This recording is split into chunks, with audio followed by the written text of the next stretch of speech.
Boa noite, gente. Alegria de estar aqui com uma pessoa que é incrível, é uma amiga e uma profissional assim excelente. Ela é bióloga, ela tem muitos pós-doutorados aí, ela é cofundadora da Tismo e é uma pessoa cheia de responsabilidade quando traz a problemática genética. Ela tem muito cuidado em trazer questões que afetam diretamente a nossa vida, as nossas expectativas. Então, assim, não é só trazer dados. Ela traz com gentileza, ela traz com responsabilidade, porque ela sabe que o que ela está Tá, uma menina trazendo, tão bonitinha ela, essa Lele. ela Ô vai mãe, eu impactar. gosto dela. Mãe, ela vai atrasar, ela vai, de certa forma, impactar a nossa vida, os nossos sonhos, as nossas esperanças, né? Então, assim, com muita honra e muito feliz, né? A gente está trazendo essa pessoa incrível. Esse tema foi um dos debates do grupo. Nosso grupo já está bem grande, já tem quase 1.000 pessoas. A gente está gravando, eu sei que nem todo mundo pode estar aqui, mas a gente está produzindo conhecimento, a gente está levando conhecimento, na verdade, de uma forma com o único objetivo, democratizar. A gente não está ganhando nem um centavo, ninguém está ganhando, a Graça não está ganhando, ninguém está aqui, está ganhando nada. Ou melhor, a gente está ganhando muito. A gente acredita num mundo melhor. E se a gente um dar a mão para o outro, ninguém soltar a mão de ninguém, eu tenho certeza que a gente pode transformar esse mundo. É nessa expectativa, é com esse objetivo que nós estamos aqui. Então, muito, muito obrigada. Um abraço forte, amiga Grace. E, por favor, se apresenta para a gente. Sim, boa noite a todos. É uma honra estar aqui com vocês hoje. Assim, é sempre um grande prazer poder trocar conhecimento. Acho que é um dos objetivos da minha vida. Eu sempre falo, se tiver uma pessoa, 10 ou 1.000, para mim pouco importa. Eu vou falar da mesma forma, com o mesmo carinho, com a mesma vontade. Agradeço muito suas considerações. A gente se conheceu aí numa palestra e nos tivemos aí um afeto muito grande uma pela outra, né? Foi algo assim que acho que foi surpreendente, né? Então, eu estou muito feliz por estar aqui hoje, porque eu acredito que o conhecimento ele muda as nossas vidas, né? E, e eu, quando venho dar uma palestra, meu assunto é muito denso, a gente tenta passar da melhor forma possível. Espero que vocês possam aí entender um pouco desse assunto complexo. Eu sou a Graciela Pinhatari, eu sou bióloga, eu quem é aqui de São Paulo, eu sou formada numa universidade da Zona Leste, eu me formei na Unicastelo, depois eu fiz mestrado e doutorado na Unifesp em biologia molecular, e foi só no meu pós-doc que eu comecei e entrei no mundo do autismo. Eu fui a primeira pós-doc num projeto chamado A Fada do Dente, não sei se vocês conhecem, é um projeto da Universidade de São Paulo, que através das células da polpa dentária, dos dentes descidos, que são os dentes de leite, a gente começou a estudar os mecanismos biológicos envolvidos com autismo. Então, nós pegávamos as células da polpa do dente, fazíamos um processo chamado de reprogramação celular. Essas células se tornavam células que a gente chama de células pluripotentes induzidas, que mimetiza as células que são as células embrionárias, e através dessas células a gente conseguia produzir qualquer célula do organismo, e nós produzíamos o quê? Neurônios e células do sistema nervoso central, que é a célula de comprometimento do autismo.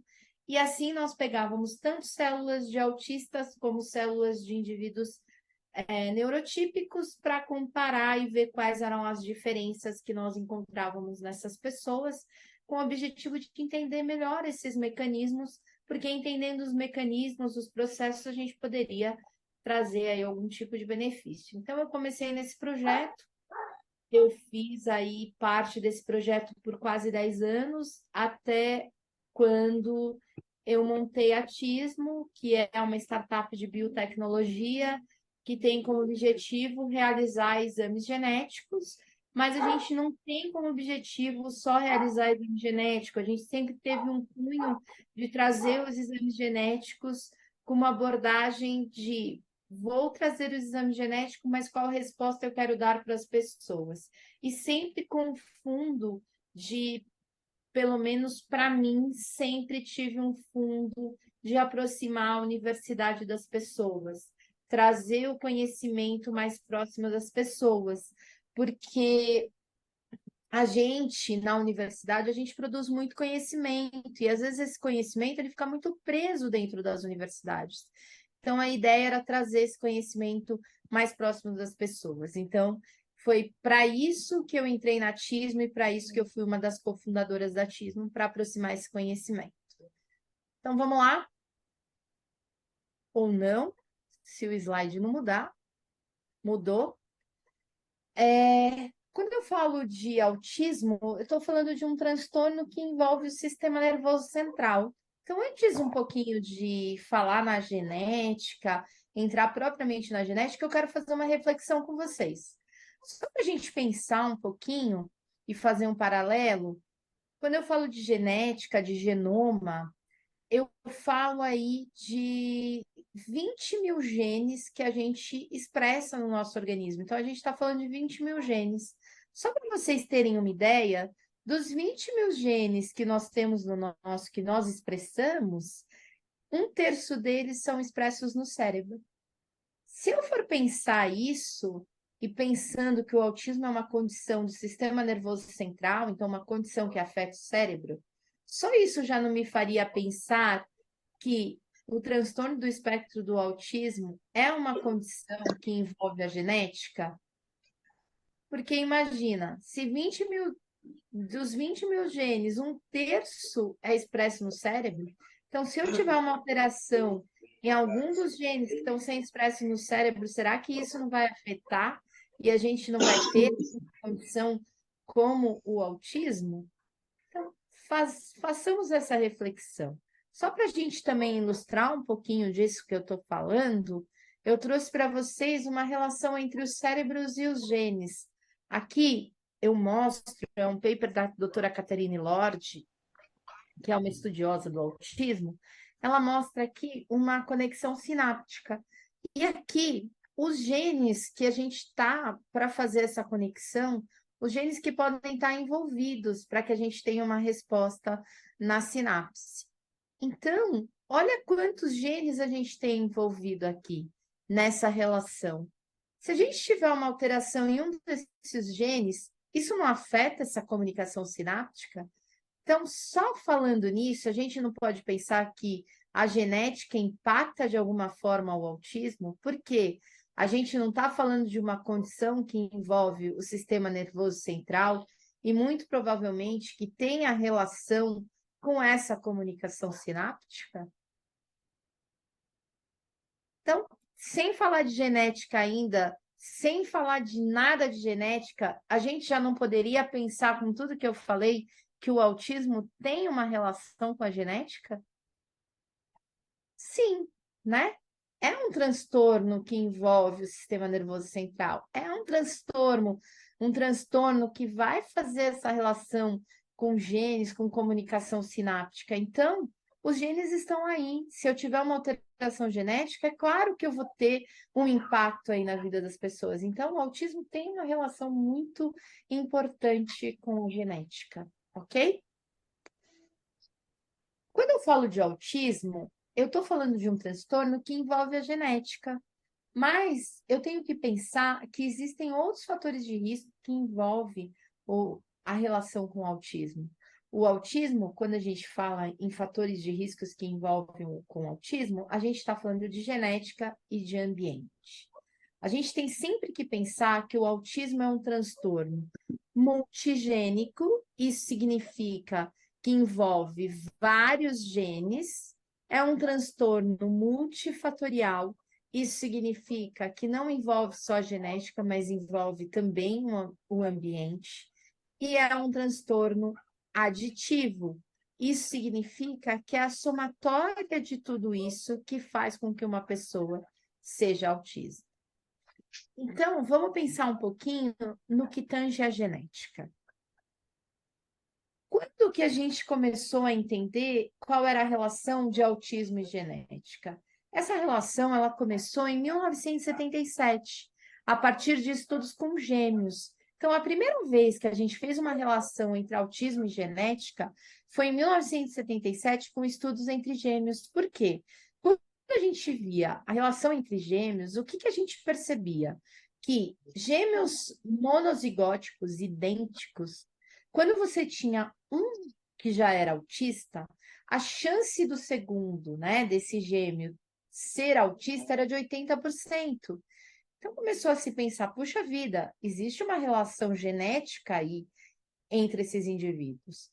E isso diminuía quando a gente tinha gêmeos dizigóticos, fraternos. Isso caía para 40%.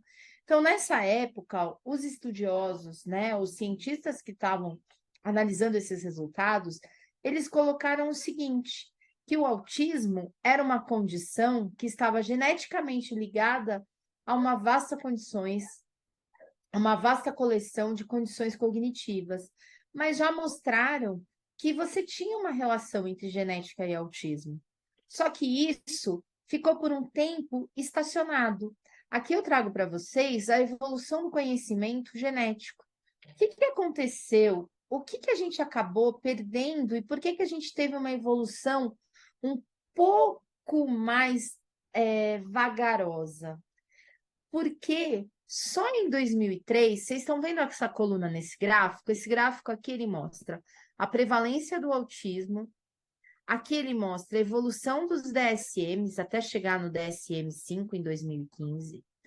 Ele mostra o número de genes que estão relacionados ao autismo. Mas observe aqui que em 2001 a 2003 foi quando a gente teve o sequenciamento do genoma humano.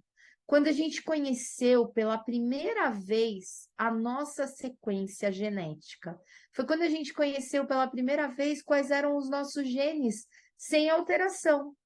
Como eu vou saber um gene alterado se eu não conheço nem meu patrimônio genético?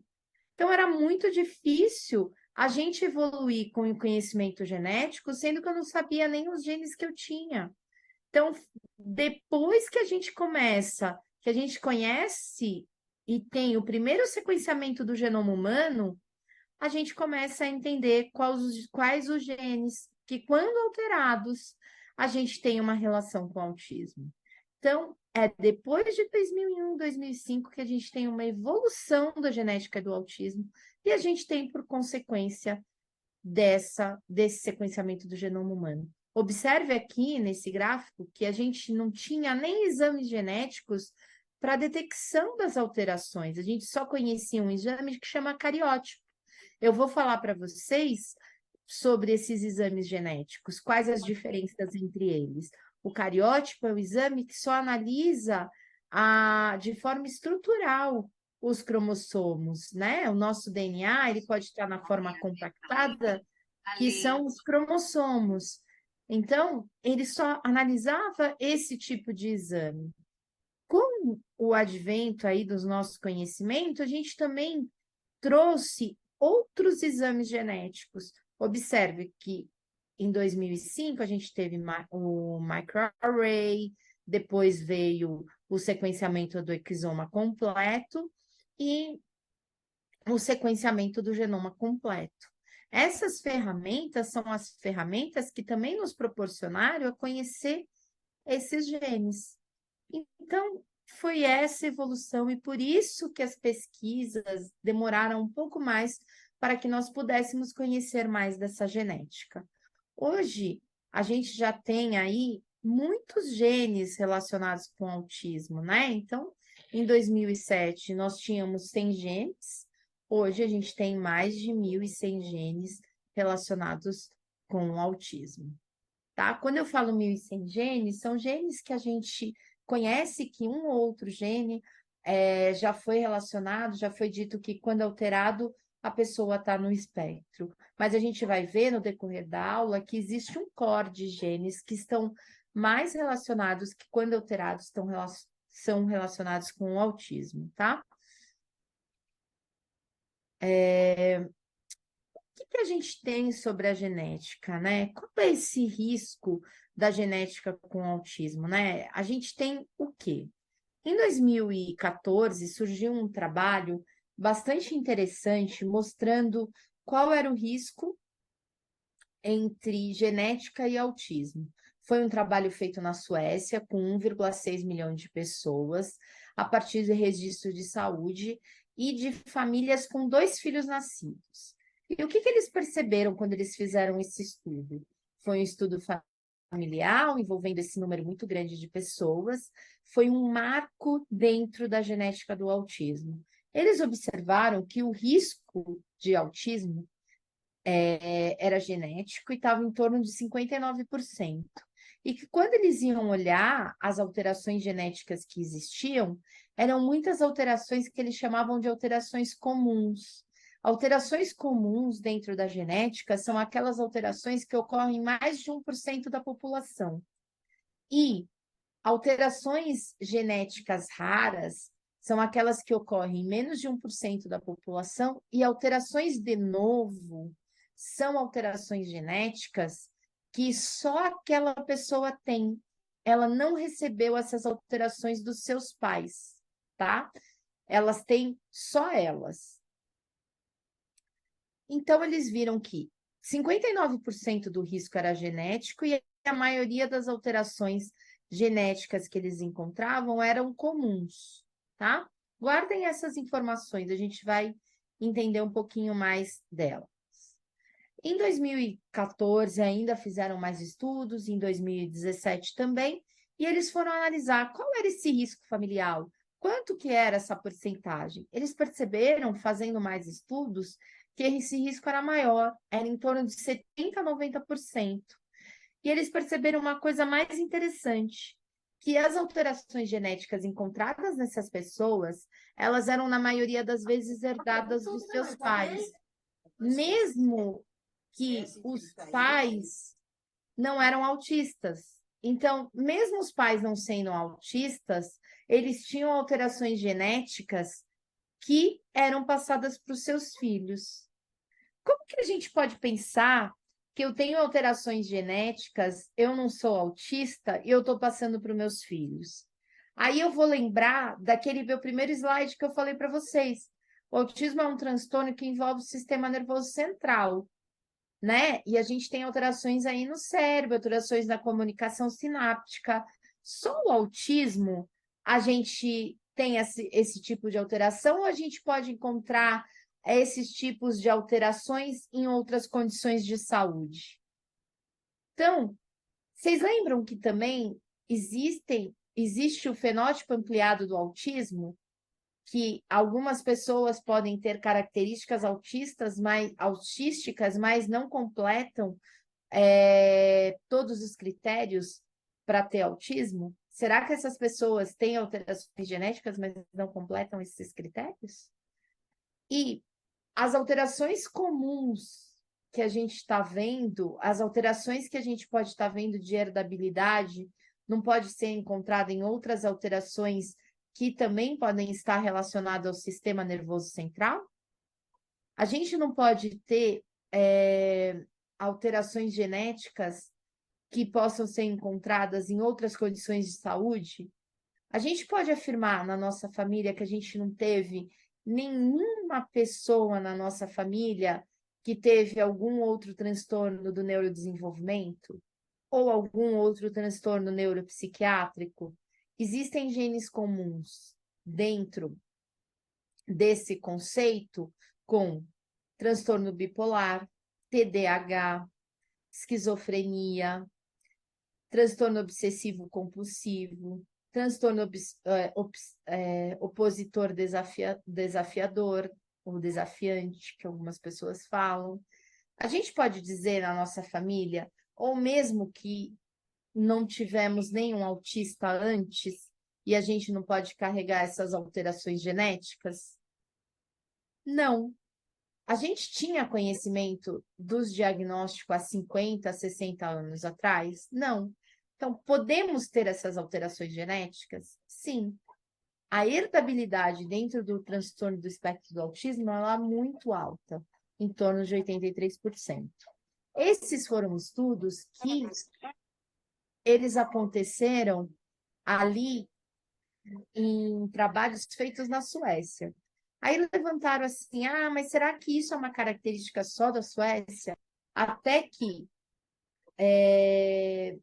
em 2019 surgiu um trabalho feito em 5 países, onde manteve o mesmo resultado. Foi um trabalho que envolveu 2 milhões de pacientes, 22 mil eram autistas, e eles demonstraram que 81%, eles encontraram aí 97% do risco era genético, 81% era herdado, 16% eram alterações que a gente chama de novo, aquelas que não são herdadas, mas a gente teve aí um mesmo padrão que foi observado. Então, hoje, o que a gente pode dizer? Que o autismo é uma condição majoritariamente genética e que a maioria das alterações genéticas são herdadas, mas existe um número bastante importante de alterações que são de novo, tá certo? E existe sim uma porcentagem de risco que é ambiental, mas o risco é majoritariamente genético. Em 2017, para explicar um pouquinho e contextualizar de forma gráfica isso que eu estou falando, essa heredabilidade, o fato de não ter pais autistas e você ter um transtorno que é, na maioria das vezes, herdado, surgiu um modelo, que é o modelo do copo, que eu adaptei este modelo. Se vocês olharem aí um modelo na literatura que as pessoas chamam de variante comum e variante rara, é um modelo adaptado por mim, tá? Porque o modelo original fala fraco e forte. Esse modelo fui eu que adaptei, tá? E essas cores também são cores que são adaptadas por mim, que saiu na revista Autismo. Então, esse modelo do copo, ele é um modelo que traz para a gente um modelo de risco aditivo. É um modelo onde mostra que o copo representa o indivíduo e esse, esse pontilhado representa que a pessoa, para que seja autista, ela precisa ultrapassar o limite do copo. Então, eu não posso ter um único fator para que eu tenha o transtorno. Então, o que acontece? Você não pode dizer que o autismo é uma condição que ocorre com um único gene alterado ou que não tenha influência do ambiente. A gente precisa dessa mistura. Então, assim, se vocês olharem nesse modelo, a gente tem um pai e uma mãe que não são autistas, mas que carregam variantes. Carregam variantes por quê?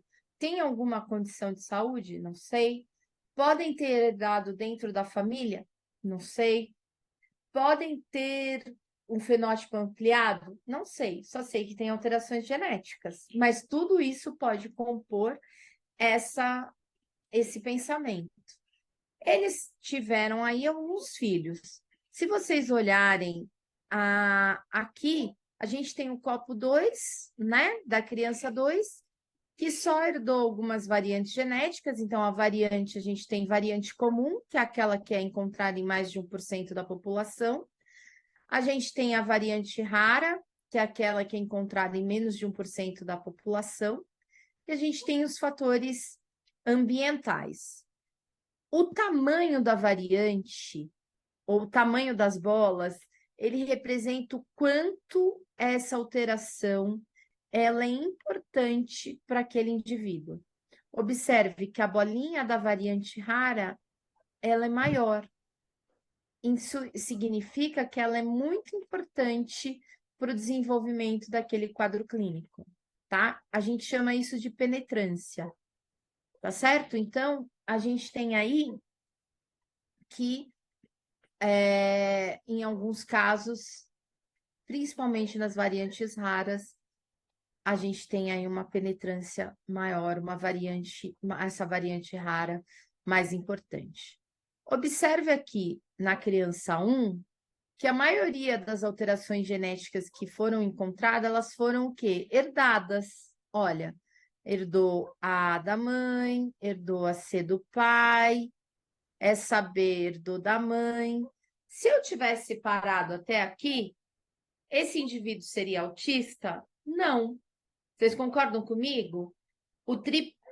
Tinha ultrapassado o limiar? Lembra? O modelo aditivo com limiar.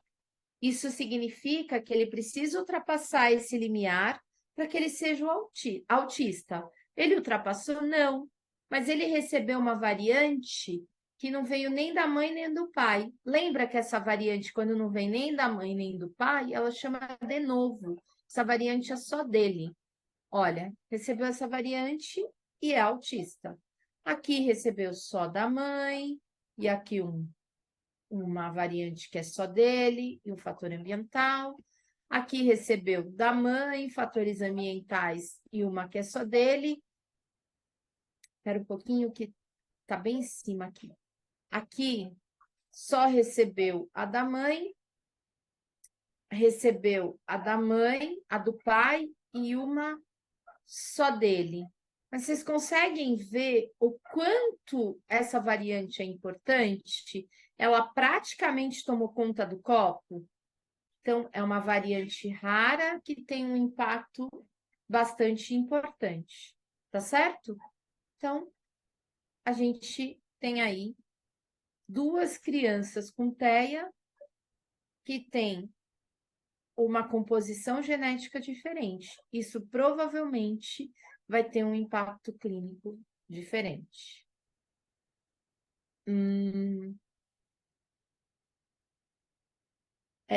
Com relação às variantes genéticas, o que a gente sabe hoje? Hoje, através de estudos que são feitos com famílias para tentar entender quais são as variantes genéticas, quais são os genes que estão envolvidos, hoje a gente sabe que existem 185 genes que, quando alterados, estão relacionados com autismo. São genes bastante importantes, então aqui tem um exemplo de alguns genes que a gente conhece que estão relacionados com o autismo. Então, quando a gente fala que desses genes, quando ele é alterado, eles aumentam o risco das pessoas, desses indivíduos, terem autismo. Então, os trabalhos, a gente sabe que a gente ainda não conhece todos os genes. Quando a gente lê esses trabalhos, os pesquisadores sempre dizem que ainda existem muitos genes e que a via que a gente conhece, ela não é única. Isso dificulta muito mais a gente ter o conhecimento total de todos os genes que estão alterados para uma pessoa ser autista. E isso também explica um pouco toda essa amplitude de quadros, toda essa diversidade que a gente tem dentro do autismo. Quando a gente fala de genes e função, o que a gente tem dentro do autismo? Quando a gente pensa em mecanismo, dentro dos genes que são alterados, onde que estão essas alterações? Onde que elas são mais presentes? Lembra dessa figura que eu apresentei lá no comecinho? Então, a maioria das alterações genéticas que a gente encontra dentro do transtorno do espectro do autismo, ela está relacionada com a comunicação sináptica, em genes da comunicação sináptica. Quando não, elas estão relacionadas com genes que regulam outros genes, genes que fazem a regulação transcripcional ou de cromatina, genes que vão regular todo o controle ali das nossas células. Falei um pouquinho para vocês da genética, então a gente sabe que a genética é preponderante, mas a gente sabe que também existem fatores ambientais. Quais são os fatores ambientais que são importantes dentro do transtorno do espectro do autismo? Então, vamos lá. O que a gente sabe de fatores ambientais que são importantes dentro do transtorno do espectro do autismo, um deles é a idade paterna. Um homem de 45 anos tem 9% mais chance de ter um filho com autismo do que um homem de 25, tá? Por quê? É como se os homens eles fossem acumulando alterações genéticas com o passar do tempo nos seus espermatozoides. Como se a gente perdesse o mecanismo, existe nas nossas células um mecanismo de reparo de DNA. E é como se os homens perdessem esse mecanismo de reparo. Eu vou fazer um paralelo com vocês. Sabe quando a gente tem uma máquina de Xerox? Sabe quando a gente pega aquela máquina de Xerox, quando a gente troca o toner? Quando a gente troca o toner, o que acontece? Num primeiro momento, quando a gente começa a fazer as Xerox, o que acontece? As letras não saem todas corretas. Agora, com o passar do tempo, a gente não vai usando. O que vai acontecendo com aquelas letras? Vai apagando, não vai? Elas vão ficando mais apagadinhas. Quando a gente vai passando o tempo, é isso que vai acontecendo, vai acumulando mutações e a gente vai tendo aí esse problema com a idade paterna. É mais ou menos como se fosse isso, eu faço paralelo com a máquina de toner aí, a máquina de Xerox. A gente tem também a idade materna, que é acima dos 35 anos, que aí vem relacionada com a síndrome metabólica, que nessa síndrome metabólica nós temos o sobrepeso, a diabetes e a hipertensão. Então, todas essas condições que vêm dentro da síndrome metabólica são importantes quando a gente pensa na idade materna, porque geralmente elas vêm, todas essas condições, elas estão relacionadas com processos inflamatórios, e esses processos inflamatórios são muito importantes durante a gestação. Então, quando eu estou falando de fatores ambientais, tem que lembrar que eu estou falando de fatores ambientais durante o período gestacional ou no pós-parto imediato, tá? Porque o autismo é um transtorno onde as pessoas nascem autistas, elas não se tornam, tá? Então, isso é uma coisa bastante importante. E aí, tem um negócio que está sendo muito colocado na literatura, e algumas pessoas têm colocado que inibidores de recaptação de serotonina é um fator de risco ambiental, e ele não é um fator de risco ambiental, tá? Os inibidores de recaptação de serotonina, na verdade, o que acontece? Se a pessoa tem depressão ou se ela tem ansiedade, ela tem um risco genético, tá certo? E ela toma aquele medicamento, mas não é o medicamento em si que é o risco ambiental, e sim o risco genético. Então, a gente está falando de uma coisa diferente. O risco que a pessoa tem é risco genético. O único medicamento que a gente sabidamente tem como fator de risco ambiental é o ácido valproico. O ácido valproico, quando usado durante a gestação, ele é um fator de risco porque ele diminui a produção do receptor de GABA. Então, ele é um fator de risco porque isso já foi comprovado. E existem outros fatores como baixo peso ao nascer, prematuridade, hipóxia neonatal, infecções durante a gestação. Eu não sei se vocês sabem, mas vocês lembram do Zika vírus, né? Que a gente teve aí em 2015, um monte de casos de Zika vírus. Existe uma parte das crianças que tiveram síndrome do Zika vírus que hoje estão sendo diagnosticadas com autismo, tá? O curto intervalo entre as gestações também é um fator de risco ambiental. Aqui eles colocam, esse trabalho eu trouxe e eu coloco como irmãos autistas, mas eu considero irmãos autistas como genético. Mas esse trabalho que eu trago para vocês, que é da Caterine Lorde, ela coloca como risco ambiental, tá? E então eu trago para vocês só por causa disso, mas eu considero risco genético, tá bom? Então, ela coloca isso aqui e eu tenho algumas considerações a fazer esse trabalho. Aqui ela coloca a idade paterna acima de 50 anos.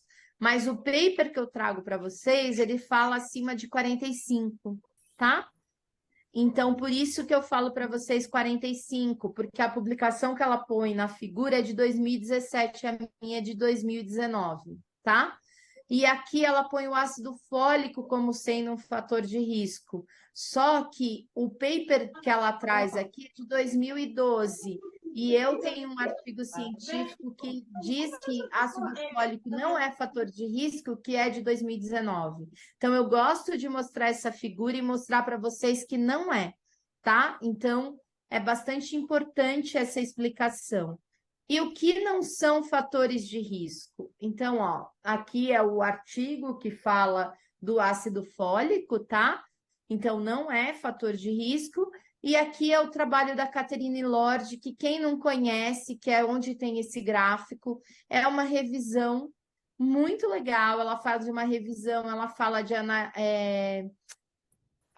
de análise do comportamento, ela fala de uma evolução muito legal. Quem não leu esse trabalho vale muito a pena, é bem interessante, tá? Então, eu super recomendo. E o que não são fatores de risco? Então, hoje a gente sabe que vacinas não são fatores de risco, ácido fólico, componentes químicos, ainda não tem nada na alimentação que é considerado fator de risco, depressão pós-parto. Tem alguns vídeos falando que cesárea e parto prolongado são fatores de risco, mas, gente, não tem evidência científica de que é fator de risco, tá? Então, ainda é inconclusivo. Se um dia vai vir a ser fator de risco, eu não sei, eu não posso afirmar. A ciência ela é muito fluida. Então, pode ser que um dia venha a ser, mas hoje a gente não tem hipótese com certeza clara de que isso é. Então, eu considero como não sendo fatores de risco, tá? Então, assim, eu uso esse trabalho, que é um trabalho muito sólido, com muita base científica, mostrando que não, tá? Até aquilo que não é claramente suportado, para mim, não é. Aquilo que é inconclusivo também não é para mim, tá? Então, enquanto eu não tenho evidência científica, eu considero como não sendo. E aí eu vou vir numa seara que todo mundo tem escutado, que é a epigenética. O que é epigenética? A epigenética é o controle de alguns genes através de relações com o ambiente. A relação com o ambiente, ela pode controlar alguns genes, ela pode fazer controle de liga e desliga de alguns genes? Sim. Olhem essa figura aqui. Isso é uma figura que mostra um processo chamado de metilação, é uma alteração química do DNA, que diz para o DNA assim: se você tiver metilado, você está desligado, tá vendo? Ó? Gene desativado. Se você não tiver metilado, você está ativado. Esse processo de metilação, ele pode ser acionado por mecanismos externos. Então, por fatores do ambiente, tá? Então, são alterações químicas que podem ser por dieta, por remédio, por fatores que a gente tem extra, tá certo? Ele pode fazer com que ocorra esse controle de alterações químicas, tá certo? Então, de ligar e desligar. Ele pode falar para um gene, se liga, e isso melhorar meu condicionamento. Só que muita gente está falando assim, estou fazendo uma reprogramação epigenética para o meu filho não nascer autista. Ou estou fazendo uma alimentação durante a gestação e isso está fazendo com que meu filho não nasça autista. Gente, fazer uma alimentação legal durante a gestação, melhorar a metilação, ajudar, acho isso tudo válido. Mas a gente tem que lembrar de uma única coisa: alteração química, ótimo. Mas se o DNA tiver alterado, a alteração química não vai mudar a alteração do DNA. Então, se eu tiver uma alteração genética, se eu mudei, se o meu DNA já tem uma alteração genética, Não é a alteração química que vai mudar meu DNA alterado, tá? Então, se eu tiver uma variante genética, eu não vou mudar fazendo alteração epigenética. Tudo bem? Então, a epigenética, ela existe. Tem relação com o autismo? Tem. Eu posso ter metilação e melhorar algumas condições? Posso. Posso também ter algumas coisas que comprometam? Posso. A metilação já está sendo estudada, já, a metilação, acetilação, todos esses processos? Sim. Só que se eu tiver um DNA que teve uma troca de nucleotídeo, que teve um pedaço que quebrou, eu não vou mudar com epigenética, eu não vou mudar com essa metilação, tá certo? Então a gente tem que entender que o ambiente influencia no nosso organismo, influencia, mas se eu tiver uma alteração na minha base de DNA, não. Tudo bem? Tá claro isso aí? Então, existe já artigo mostrando que a epigenética ela tem relação com autismo? Tem, ó. Esse aqui foi um que rodou em agosto, mostrando que alterações no esperma, então alterações epigenéticas, alterações de metilação, elas podem estar relacionadas com relações com autismo, com traits autísticos, ok? Então a gente vai ver muito de epigenética daqui para frente. Só que a gente tem que entender o que é epigenética, alterações químicas do DNA que pode controlar o liga e desliga. Porque, assim, imagine que nossas células são todas iguais. O que faz eu ser, uma célula ser do cérebro e outra ser do fígado? Esse controle, esse ajuste fino de controlar a regulação de genes, tá certo? É isso que vai fazendo esse controle de liga e desliga. Agora eu sou isso, agora eu sou aquilo. Mas se eu tiver uma mutação, eu não mudo, tá? Vamos lembrar, então, do modelo do copo. Lembra? Eu preciso do modelo do copo. Eu falei para vocês que eu tenho alterações genéticas. Lembra? Essas alterações eu posso ter tanto alterações cromossômicas como gênicas. Eu vou ensinar para vocês a diferença entre as duas. Eu tenho alterações ambientais e eu posso ter epigenéticas. Tudo bem? Então, olha o meu modelo do copo diferente. E isso acontece em autismo idiopático, né? Ou profundo, né? O que a gente tem isso. Agora, quando eu tenho uma síndrome, como que acontece? Síndrome é quando eu tenho uma condição, monogênica, tá certo? Então, não é exatamente isso, mas só para vocês entenderem. Quando eu tenho uma síndrome, geralmente eu tenho o quê? Uma alteração única. Vocês sabem que quando eu tenho uma síndrome, geralmente eu não tenho pessoas que têm características muito mais semelhantes. Eu não tenho pessoas que são muito mais parecidas entre si, diferente do autismo, que geralmente nos autistas a gente tem características não tão. A gente não tem autistas muito iguais, né? A gente tem características, né? Agora, quando eu tenho síndromes, eu não tenho pessoas muito mais parecidas. Então, por quê? Geralmente é uma alteração única, é diferente.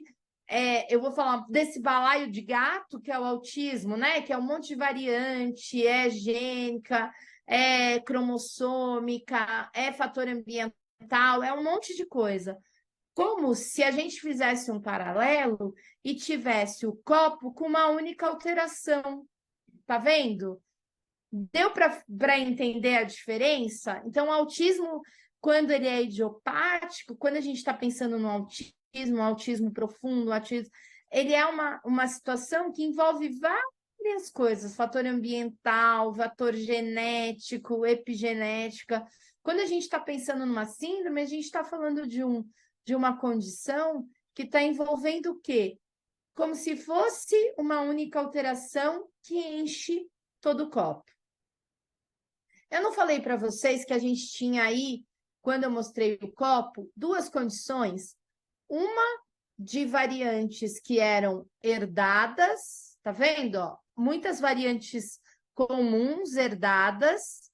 E aqui, esse caso, uma variante rara. Vocês acham que essa pessoa é igual a essa? Não. O que a gente tem na literatura sobre isso? Existe um estudo que foi feito onde eles estudaram 100 mil indivíduos em condições saudáveis, condições crônicas, com deficiência intelectual, autismo, TDAH, transtorno bipolar e esquizofrenia. Eles viram que pessoas com doenças crônicas e saudáveis têm um perfil genético diferente das pessoas que têm essas outras condições. Essas outras condições são condições neuropsiquiátricas ou do neurodesenvolvimento, tá certo? Então, o que elas têm de diferentes? A gente viu que elas têm variantes raras. Sabe aquelas variantes que têm menos de 1% da população? E o que eles perceberam? Que as pessoas que têm deficiência intelectual e TEA são aquelas que têm mais. E as pessoas que têm doenças crônicas não têm variantes raras.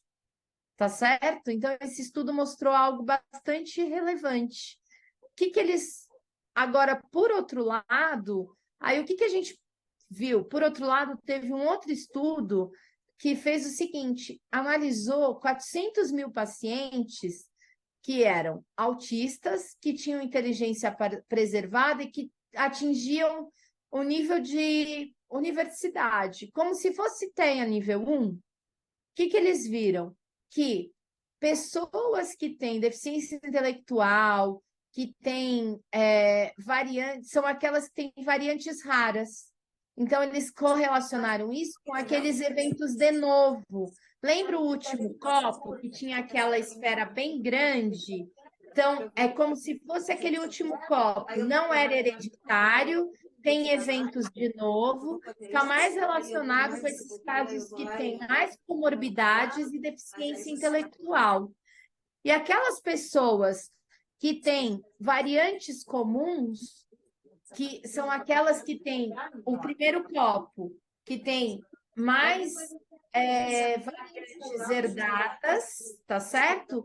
São mais frequentes na população, como se fosse um TEA nível 1, tá certo? Então, assim, a gente vê uma diferença. Então, variantes raras mais para pessoas que têm um quadro mais de comorbidades e variantes comuns para as pessoas que têm menos comorbidades. Tudo bem? Deu para entender aqueles dois? E o que está sendo Pensa só um visto pouquinho, agora? Graça. Alguém, eu estou tentando ver quem é que está com o som ligado, eu não sei quem é para eu mutar. Se alguém souber, me ajuda aí. Eu não estou achando. Não está mostrando o nome, mas é alguém que tem o telefone Xiaomi 2210, alguma coisa. Tá, vou procurar. Pode continuar, Graça, desculpa. Voltando no modelo do copo e ainda nas variantes raras, então vocês viram, né? Então, variante mais comum a gente tem em pessoas que têm ali inteligência preservada, conseguem atingir uma escolaridade, variantes raras em quem tem mais comorbidades, pelo menos é o que diz o estudo, tá? É isso que a gente tem visto. E aí, uma coisa bastante interessante de um estudo que saiu agora é que quando se tem variantes raras, aumenta o risco relativo de se ter autismo. Então, quando se tem variantes comuns, o risco relativo é menor.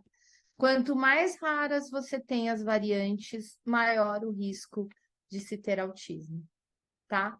Curioso isso, interessante. E aí,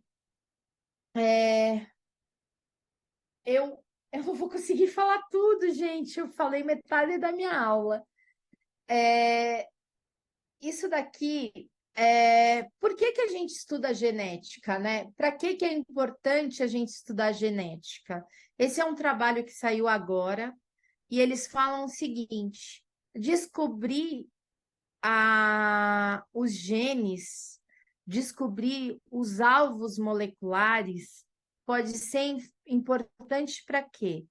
Para o diagnóstico genético, e para o aconselhamento genético. Saber quem são os genes, ele pode o quê? Descobrir doenças raras e descobrir o quê? Os mecanismos em tentar achar um marcador. E quando a gente acha isso, quando a gente entende qual é o risco, quando a gente acha os alvos moleculares, o que acontece? A gente pode estudar isso tanto em modelos humanos como em modelos animais, e tudo isso, a geração tanto de modelos humanos, que foi aquele que eu falei para vocês, que eu estudava no projeto A Fada do Dente, como em modelos animais, que é tentar aí criar modelos inibindo a produção de um gene, né, ou de uma proteína, a gente pode levar às melhoras de cuidados e de terapia, né? Então, hoje, a gente, quando pensa na genética, a gente está pensando em quê? Em ter esse conhecimento para que a gente possa trazer benefícios, porque entender a genética é entender como o cérebro humano desenvolve, é entender essa orquestra de cognição, é entender as funções. E você entendendo isso, você fornece conhecimento, né, sobre esse desenvolvimento do cérebro, a co-ocorrência de outras condições, e com isso uma medicina cada dia mais precisa. Porque quando você entende onde está a alteração, você entende toda a cascata de sinalização daquilo. Então, se eu tenho um gene, o que acontece? Se ele está alterado ali, o que ele leva às outras alterações? Ele leva ao quê? Então, a gente consegue determinar, puxa, será que se eu colocar esse substrato, eu posso melhorar isso? Então, é nesse sentido. Eu ia falar dos exames genéticos, mas vai mais um tempinho, não sei como está o tempo. A gente já está aí bastante escasso, eu me empolgo a falar. Não, tá E maravilhoso. Eu acho que dá pra gente chegar até 9h15, Gra. Tá tudo tá, bem? posso falar? Por mim, tudo Pode, bem. claro. Então, quando a gente vai atrás, né, da genética, a gente vai atrás dos exames genéticos, né? Para que serve fazer um exame genético? Primeiro, entender qual é a alteração genética que aquela pessoa tem. Existem diferentes exames que dão diferentes respostas. Então, detectar essas alterações genéticas, a gente não vai atrás de detectar alterações genéticas somente para o autismo. Você pode também detectar alterações genéticas em outras condições de saúde. Quando você faz um exame desse, um exame genético, você vai atrás do que a gente chama de diagnóstico etiológico, porque o exame genético ele não é recomendado para você fazer sem ter o diagnóstico clínico. Ele é recomendado para que você faça depois que tem o diagnóstico clínico, para você ter um diagnóstico complementar, um diagnóstico etiológico, um diagnóstico da causa. Quando você tem o diagnóstico etiológico, você pode entender, antecipar e monitorar questões que podem acontecer ao longo da vida. Você pode descobrir aí uma síndrome, e nessa síndrome você pode dizer, puxa, essa síndrome está relacionada com uma condição cardíaca. Então, o que eu vou fazer? Eu vou antecipar e vou fazer exames cardíacos. O que eu posso fazer quando eu faço um exame genético é estratificar o paciente. O que significa estratificar o paciente? É saber que aquele paciente tem aquela alteração genética, então eu vou ligar aquele paciente com as pessoas que têm aquela alteração genética. O que permite, quando eu ligo aquelas pessoas com aquela mesma alteração genética ou com alterações naquele mesmo gene? Me permite fazer networking. Esse networking, o que eu posso fazer? Eu posso fazer troca de entender o que está mais próximo daquele paciente em relação à terapia, em relação às condutas. E com isso, eu posso proporcionar pesquisa, posso proporcionar terapias específicas. E a gente sabe o quanto é importante, antes de fazer um exame genético, se possível, fazer um aconselhamento genético, procurar um médico geneticista para entender qual exame que é benéfico para aquela pessoa e depois entender quais foram os benefícios encontrados naquele exame. E, como eu falei, a gente viu, né, variante rara, variante comum, qual o prognóstico? Existem perspectivas terapêuticas? É para todo mundo que vai ter prognóstico e perspectiva terapêutica? Não. Pode ser que vai ter perspectiva? Pode ser que não? Pode ser que você faça um exame genético e não tenha prognóstico nem perspectiva terapêutica. Isso é uma realidade. Mas pode ser que tenha? Pode ser que tenha. Não dá para afirmar. Os exames genéticos, eles têm resolutividades. A gente vai falar um pouquinho se der tempo. Quando a gente fala de exame genético, a gente fala de dois grandes tipos de exames genéticos. Os exames que vão detectar alterações cromossômicas e os exames que vão detectar alterações gênicas. O que significa isso? Vocês estão vendo aqui, ó, é o DNA. O DNA sob duas óticas. Aqui o DNA novelado, na forma de um cromossomo, e aqui o DNA aberto, na forma da dupla fita de DNA. Lembra que a gente tem 23 pares de cromossomos? Então, quando a gente faz alguns exames, a gente está vendo o DNA na forma de cromossomo. Quem são eles, os exames que a gente vê alterações cromossômicas? O cariótipo e o array. E quem são os exames que a gente vê a fita do DNA? O genoma, o exoma e o painel. Tá?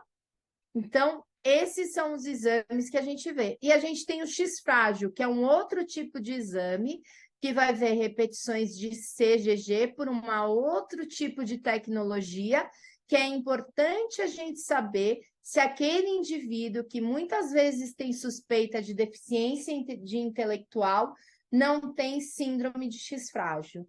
Então, é para isso que a gente faz esse exame, tá? Então, quando a gente faz o cariótipo ele vai ver se existem alterações estruturais ou numéricas. Ele é muito recomendado para quando se tem histórico familiar de cromossomopatias, para quando a gente tem faces dismórficas, quando a mulher tem abortos recorrentes, em mulheres acima de 35 anos. Então, ele é um exame que a gente vai analisar, vai fazer uma fotografia, tá? Dos cromossomos. Olha aqui, vocês conseguem observar que é um esqueminha dos nossos cromossomos. Vocês conseguem observar que cada um dos nossos cromossomos tem uma característica bem peculiar. Um é maior, o outro é menor. Então, a gente vai analisar se esse tamanho, se ele não pegou um pedacinho do outro. A gente vai analisar tudo isso. Então, assim, se não tem translocação, se o 9 não fez troquinha com 16, certo? Porque se tem translocação, puxa, será que é isso que está tendo aborto? Então, a gente vai analisar essas alterações. Será que ele tem um pedacinho de um no pedacinho de outro? Então, a gente vê esse tipo de alteração, alterações maiores, que a gente chama. E se não tem um número a mais? Lembra da síndrome de Down? Ela é o quê? A trissomia do 21, né? Então, é quando tem um cromossomo a mais. Embora existe também outros casos, que nem translocação robertsoniana, e às vezes a gente faz o exame do cariótipo e síndrome de Down, não para diagnóstico, mas para aconselhamento genético, porque se não for uma trissomia, que é 95% dos casos, pode ser uma translocação, e a chance de quando é uma translocação de que isso seja passado para outra gestação é maior. Então, geralmente, você faz isso como uma forma de aconselhamento genético. Então, às vezes, fazer um exame genético não é para uma detecção, às vezes é para aconselhamento genético, para saber o risco, tá certo? Então, síndrome de X frágil? Para detecção e também para aconselhamento genético. A resolutividade de um exame de cariótipo no autismo é de 3 a 5%, então ela é bastante baixa. Não é um tipo de alteração que a gente encontra nas pessoas que têm autismo, tá? O array genômico é um exame onde a gente vai analisar também o cromossomo. Só que o que nós vamos analisar? Se existe perdas de pedacinhos de DNA ou ganhos de pedacinhos de DNA. É o que a gente chama de microdeleção ou microduplicação. Por que que isso é importante? Porque existem síndromes que são microdeleções, como a síndrome de Phelan-McDermid, a síndrome de Angelman e Prader-Willi, que são microdeleção no braço 1, cromossomo 22, na região 1333, que envolve o SHANK3, e a síndrome de Angelman é a microdeleção no braço 1, cromossomo 15, que envolve o gene UBE3A, tá? Então, olha aqui, microdeleção ou microduplicação. Esse exame é um exame que já tem uma resolutividade um pouco maior. Ele tem uma resolutividade de 15 a 20%. Por muitos anos, ele foi o exame padrão ouro dentro do diagnóstico de autismo e de neurodesenvolvimento, tá? Então, ele é um exame bastante recomendado. E olha que interessante, existem muitas alterações que a gente encontra tanto em pessoas que têm autismo como pessoas exame desse, eu só vejo autismo? Olha que legal. Não. Existem deleções e duplicações que são encontrados em deficiência intelectual, em TDAH, esquizofrenia, transtorno, transtorno de linguagem, atraso motor. Então, muitas coisas nós podemos ver quando nós fazemos um exame de array genômico, um microarray, tá? Então, quando as pessoas fazem o exame deles, se fala assim, eu vou ver só alteração de autismo. Não, gente, vocês podem ver alterações de outras condições de saúde, tá? Então, o array genômico é um exame bastante interessante, que você pode ver outras coisas. Lembra que eu falei para vocês desse exame aqui? Que a gente podia ver alterações gênicas? Então, quando a gente vê a fita aberta de DNA, a gente vai estudar os genes. Quando a gente fala de um gene, a gente está falando do DNA e a gente pode sequenciar as regiões que são chamadas de exons. Sabe quando a gente está numa célula? Para que uma célula produza proteína, a gente precisa fazer o quê? Fazer com que esses exons transformem as proteínas. Então, a região que vai ajudar a formar as proteínas são os exons. Mas um gene ele tem porções que são exons e introns.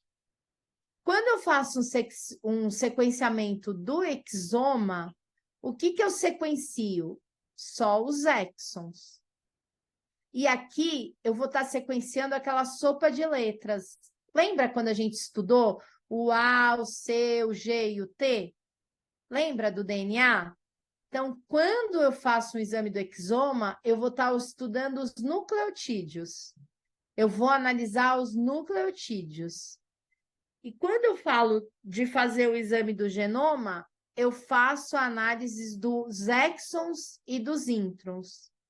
Só que muita gente vai falar assim para mim, eu estou fazendo análise dos exons, não é importante, eu preciso fazer o genoma. Só que vamos lembrar que os exons, 85% de todas as doenças, sabe onde estão? Nos exons.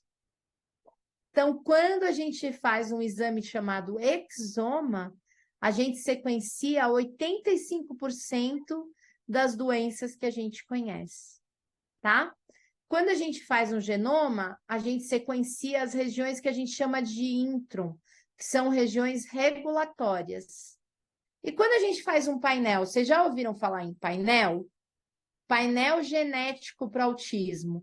Painel genético para autismo é pegar aqueles 185 genes e colocar e só sequenciar os 185 genes. Depois que eu falei para vocês de um monte de variante rara, será que vale a pena fazer um painel genético? Será que eu acharia as variantes raras num painel genético? Não. Às vezes não. E se meu filho tiver uma variante rara, pode ser que eu perca fazendo um painel genético? Sim. Tá? Então a gente tem que tomar cuidado nessas coisas. E o exoma, que é esse exame, ele tem uma resolutividade. O que é a resolutividade? O quanto tem potencial de responder aquele exame. Então, a resolutividade para um exoma é só para autismo, quando a gente tem só autismo, 16%. Quando a gente tem autismo e deficiência intelectual, 39%. Lembra a história das comorbidades e das variantes raras? Olha como a gente aumenta o potencial da resolutividade do exame, tá? Então, esse é um trabalho que saiu em novembro de 2019 no American College of Medical Genetics and Genomics, mostrando o potencial diagnóstico do exoma e comparando com o array. O array tem 15% a 20% e o exoma um pouco maior. E essas respostas podem impactar no gerenciamento médico e no planejamento reprodutivo. Lembra a história do aconselhamento genético? Então, será que a gente pode entender o fator de risco, risco de recorrência, entre outras gestações? Hoje a gente sabe que o exoma no SUS já é uma realidade para deficiência intelectual e existe já na ANS uma normativa que coloca o exoma. A minha experiência de exoma para plano de saúde, para você fazer um exame genético com um plano de saúde, é uma peregrinação. Você tem que fazer primeiro o cariótipo, depois você tem que fazer o síndrome de X frágil, depois você tem que fazer o array, para depois você fazer o exoma. Só que fazendo dessa forma tem dado certo. Eles estão cobrindo os exames genéticos. A gente tem uma realidade hoje de atender plano de saúde e assim, eles não veem a necessidade do exame ser feito, mas eles seguem esse protocolo. Então, assim, não, pouco importa se aquela pessoa precisa fazer o cariótipo ou não, mas eles seguem essa logística, é uma logística. Então, faz primeiro o cariótipo, depois faz o síndrome de X frágil, depois faz o array genômico, depois faz o exoma.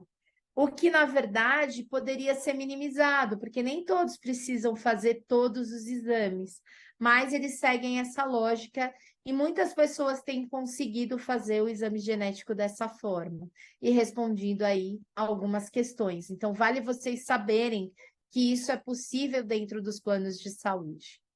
E que não é recomendado fazer painel genético. Então, se por um acaso alguém recomendar para vocês painéis genéticos, os grandes cientistas não recomendam. Vocês sabem o que é um exame farmacogenético? Vocês sabiam que um medicamento ele tem relação com a genética? Então, às vezes, a resposta de um medicamento está relacionado a um padrão de perfil genético que nós temos, com o citocromo P450. Então, muitas vezes a gente fala assim para uma pessoa, toma o remédio tal. E às vezes a pessoa toma e ela fala assim, puxa, eu tive um efeito diferente do seu. Isso tem uma relação com a genética, porque nós metabolizamos o remédio de forma talvez diferente das outras pessoas. Nós podemos ter 3 tipos de metabolização. Ou nós somos metabolizadores rápidos, ou nós somos metabolizadores normais ou reduzidos.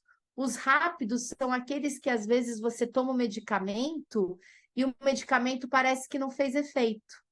Sabe quando você toma um remédio e fala assim, puxa, eu tomei esse remédio e não fez efeito? Esse é o metabolizador rápido. O metabolizador normal é aquele que toma de acordo com a receita. E o reduzido é aquele que toma um remédio para dor de estômago e tem sono. Faz um efeito adverso, porque o metabolismo dele é lento, aquele medicamento fica no organismo dele e ele responde com uma resposta diferente. Gente, eu estou preocupada com a hora, eu tenho mais uns 5 slides. E aí, gente? Por mim passa. Vamos embora. Tá Bora, muito bora. Aqui, a gente tem, quando você faz um exame genético, a gente tem o seguinte, a gente pode encontrar algumas alterações de acordo com a literatura. A gente pode encontrar alterações benignas, patogênicas, provavelmente benignas, provavelmente patogênicas ou VUS. Benignas são aquelas, ou provavelmente benignas, são aquelas alterações que fazem com que eu e você sejamos diferentes. Patogênica é aquela que causa doença.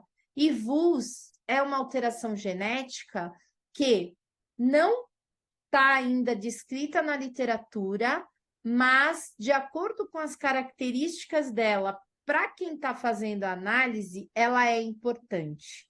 É como se levantasse uma bandeira amarela. Olha, você tem essa alteração genética, você precisa cuidar. Ela pode lá na frente ser uma alteração que realmente faça parte do seu quadro clínico, tá? Quando a gente faz um exame genético, nós não reportamos as alterações benignas, mas reportamos as VUS e as provavelmente patogênicas. Só para exemplificar, lembra que eu falei para vocês dos genes, que os genes formavam as proteínas? Vamos pensar no nosso genoma. Se a gente pensar no nosso genoma como um livro, os cromossomos seriam os capítulos e os genes seriam as frases, para que a gente pudesse entender. Então, se eu tenho um gene sendo uma frase, vamos imaginar escrevendo essa frase, para a gente entender o que é uma alteração benigna e uma alteração patogênica. Se eu trocar aqui frase, eu entendo ainda essa frase? Essa frase, se eu trocar o S por um Z, entendo, tá certo? Se eu trocar aqui informação, eu entendo ainda? Agora, se eu tirar o produz, essa frase é a mesma? Ela traz a mesma mensagem? Não. E se eu tirar o verbo aqui? Também não. E aqui? Também não, né? E aqui, se eu duplicar? Ela já vai perdendo um pouco de sentido. Então, vamos entender. Quando eu faço essas alterações, é a alteração benigna, é a alteração que é a variante populacional, que faz com que eu e você sejamos diferentes, tá certo? Agora, quando eu vou mudando e vou tirando pedaços da frases, o que acontece? É uma doença. E quando eu tiro pedaços maiores, uma síndrome. Tá? É mais ou menos nesse sentido. Então, variantes genéticas, a gente tem aí as alterações genéticas, elas podem ser benignas, então não mudam aí o contexto, mas não alteram o que aquela frase quer dizer, ou então elas são alteradas e realmente leva aí uma mensagem diferente daquela que a gente gostaria de produzir. Tudo bem? Quando a gente faz uma investigação genética, a gente tem alterações em vários sentidos, né? Então, a gente pode ter achados relevantes ou comorbidades. Vocês viram que a gente pode achar tanto alterações que estejam relacionadas ao autismo, como a outras condições. A gente pode ter uma alteração que tem um significado clínico, como uma alteração de significado clínico incerto, que é a VUS. Essa alteração a gente tem que ver se elas são relevantes, têm potencial terapêutico, e a gente pode pesquisar nos pais para tentar entender e implicar quais são os riscos reprodutivos em pais e irmãos. E a de significado incerto, a gente precisa entender o que aquela variante tem e também a gente pode procurar nos pais. Porque imagine, se aquela variante é de novo, ela tem um significado. Agora, se a gente encontra nos pais, ela tem outro significado. Vocês concordam comigo que a gente pode achar coisas que a gente não estava buscando, que são achados incidentais? Existe uma lista que a gente procura de achados incidentais. E a gente pode achar exames que são sem alterações. Vocês acham que um laudo sem alterações de um exame genético, ele é um laudo inconclusivo ou negativo? Depois de tudo que eu falei? Se eu tenho um exame genético que eu estava buscando como um exoma, 20 mil genes, e ele está sem alteração, ele é um laudo negativo ou é um laudo de exclusão? Eu não excluí naquele momento as alterações que eu podia ter encontrado? Se eu fiz um cariótipo, analisei 23 cromossomos e eu não achei alteração, ele não é um laudo de exclusão? Ele não é negativo. Se eu fiz um array, busquei no meu genoma todas as microdeleções e as microduplicações, ele é um laudo negativo ou ele é de exclusão? Eu não podia ter achado síndrome de Phelan-McDermid, de síndrome de Angelman síndrome, ele é um laudo de exclusão. As pessoas têm que parar de falar que é um laudo negativo, que não valeu a pena fazer. Porque imagine, fazer um exame genético é abrir uma porta. Se você não faz, você tem uma porta fechada, não conheço as minhas alterações. Se você faz, você abre a porta. E o que acontece? Se é sem alterações, você segue na clínica. Se for com alteração, você segue para a direita ou para a esquerda. Mas ele é um laudo de exclusão. Eu excluí diversas possibilidades. E exames como exome e o genoma, você pode fazer o que a gente chama de reanálise, que é pegar os dados brutos que sai da máquina e confrontar com os dados genômicos, bancos genômicos, que são sempre atualizados, 1 a 3 anos depois, para ver se existem alterações novas, porque os bancos são atualizáveis e a gente é o quê? A gente está em constante atualização. A gente ainda está aprendendo sobre a genética. Então, você pode pegar um exame de 3 anos, reanalisar ele hoje e tem chance de encontrar alteração genética nova de 10 a 15%. Vocês sabiam dessa informação? Então, é uma informação bastante relevante. É um dado que você pode reanalisar o seu exame genético depois de 1 a 3 anos e achar uma nova alteração. Ou então, reclassificar as VULs, que era uma bandeira amarela, passando ela para uma alteração benigna ou para uma alteração patogênica. Tá? Isso é uma coisa bem dinâmica. O laudo genético é um laudo dinâmico. Não significa que você tinha um erro, e sim que os estudos genômicos avançaram e que hoje você tem um novo dado. Aqui só um exemplo para vocês. Então, um menino de 14 anos com atraso de desenvolvimento, tem a nível 2, não verbal, deficiência intelectual, não alfabetizado, com epilepsia e baixa estatura. Fez o exame genético, achou uma alteração genética nesse gene aqui, só para vocês conhecerem o que é e o que vocês precisam saber num exame genético. É isso aqui, ó, essa alteração. Trocou um G na posição 3083 por um A, que levou à troca. Lembra que a gente formava as proteínas? E aqui são os aminoácidos. Aqui trocou um aminoácido chamado arginina por uma glutamina. Isso é a identidade genética das pessoas. Quando você faz um exame genético, exoma ou genoma, é isso que é importante, tá? Aí, o que a gente viu? Que ele tinha uma síndrome. E olha que interessante, tudo que está em rosa é o que tem a síndrome e o que ele tem. Aí, quando a gente descobriu essa síndrome, nós fomos num site que chama Simon Searchlight. É um site da Simons Foundation que faz pesquisa por diversos genes e conecta as pessoas. A gente já tem 24 microdeleções e microduplicações e 156 genes. E a gente viu que estudava esse gene dele. E olha que interessante, bate com todas as características que ele tem. Atraso do desenvolvimento, deficiência intelectual, problemas de comportamento e baixa estatura. E aí eles fazem o quê? Um grupo no Facebook.